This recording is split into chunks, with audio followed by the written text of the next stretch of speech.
കേന്ദ്ര ബി.ജെ.പി. സർക്കാരിന്റെ കർഷകദ്രോഹ ജനവിരുദ്ധ തൊഴിലാളി വിരുദ്ധ നയങ്ങൾക്കെതിരെ സംയുക്ത ട്രേഡ് യൂണിയന്റെ നേതൃത്വത്തിൽ കാൽനട പ്രചരണ ജാഥ നടന്നു.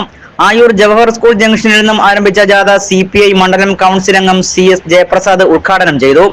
J മോഹനകുമാർ അധ്യക്ഷത വഹിച്ചു.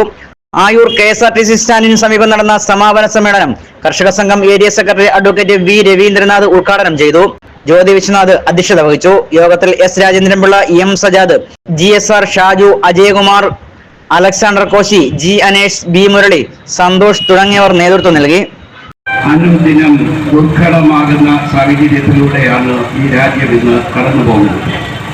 കോൺഗ്രസ് അധികാരത്തിലിരിക്കുമ്പോൾ അവർ നടപ്പിലാക്കിയ ആഗോളവൽക്കരണ സ്വകാര്യവൽകൃത നയങ്ങളെല്ലാം തന്നെ കൂടുതൽ ശക്തമായ രീതിയിലാണ് 2014 മുതൽ അധികാരത്തിൽ വന്ന നരേന്ദ്രമോദിയുടെ നേതൃത്വത്തിലുള്ള ഇന്നത്തെ NDA ഗവൺമെന്റ് നടപ്പിലാക്കിക്കൊണ്ടിരിക്കുന്നത്.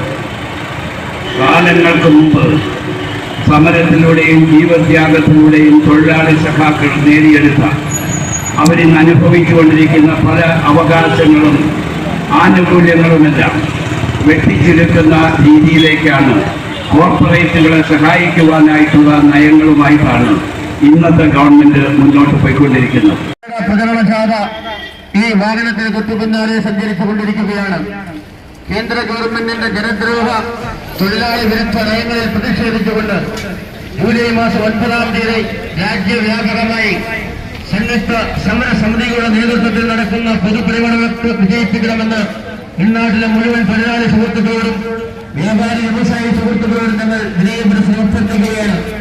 ഈ പൊതുപരിപാടിന്റെ പ്രചരണാർത്ഥം സംഘടിപ്പിച്ചിരിക്കുന്ന കാൽനട പ്രചരണ ജാഥ ഈ വാഹനത്തിന് തൊട്ടുപിന്നാലെ സഞ്ചരിച്ചുകൊണ്ടിരിക്കുന്നു. ഈ പ്രചരണ ജാഥ ആയൂർ ടൗൺ ചുറ്റി സഞ്ചരിച്ചതിന് ശേഷം ആയൂർ KSRTC ജംഗ്ഷനിൽ കൂടുന്ന പൊതുസമ്മേളനത്തിൽ ഇടതുപക്ഷ ജനാധിപത്യ മുന്നണിയുടെയും CITUവിന്റെയും AITUവിന്റെയും പ്രമുഖ നേതാക്കൾ സംസാരിക്കുന്നു.